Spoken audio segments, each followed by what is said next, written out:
Baguio City, all systems go na para sa Grand Street Dance at Grand Float Parade ngayong weekend. Nakatutok doon live si Jasmine Gabriel Galban. Jasmine?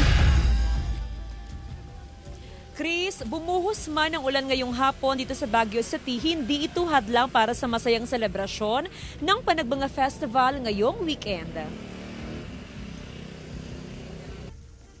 Masasaksihan na ngayong weekend ang pinakamalaking aktibidad para sa Panagbanga Festival 2025, ang Grand Street Dance Parade at Grand Float Parade. Libu-libong turista ang inaasahang makikisaya sa syudad ng Baguio. Kabuuang 1,800 na mga pulis ang itatalaga mula sa mga ruta ng parada hanggang sa mga tourist destination. Panawagan ng BCPO sa mga turista na bisitahin ang inilunsad na BCPO View Baguio app para malaman ang mga lugar na may traffic build-up at mga lugar na meron pang available na parking space. We have now yung aming bagong application, Baguio City. BCPO View app. Yun is pwedeng i-download yung sa QR code. And doon po, may mga features din kasi doon na may makikita yung traffic situation of Baguio City. Isang araw bago ang Grand Street Dance Parade, todo naman ang paghahanda ng mga contingent para sa Drum and Lyre and Street Dance Field Demonstration. So 100% na po kaming handa sa competition bukas, finals. So excited na yung mga bata na ipakita yung talent nila, na ipakita ang talento ng taga Rosario, La Union.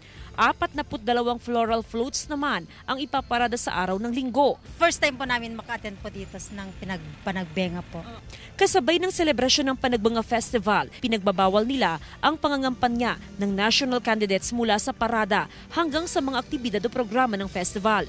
Pwede naman daw sumama sa parada mga kandidato pero bawal magsuot ng campaign t-shirt at magpamahagi ng campaign materials. We do not want our festival to be taken advantage na gamitin as a platform to launch their candidacy.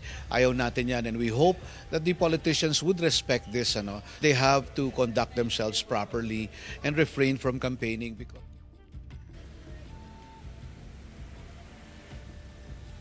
Chris, tiyak na mai-enjoy ng ating mga kapuso ang pagbisita sa lungsod ng Baguio para sa Panagbanga Festival dahil sa malamig na temperatura. Ayon sa Pag-asa, nag-a-average sa 15 hanggang 16 degrees Celsius ang minimum temperature ngayon sa lungsod ng Baguio. Chris?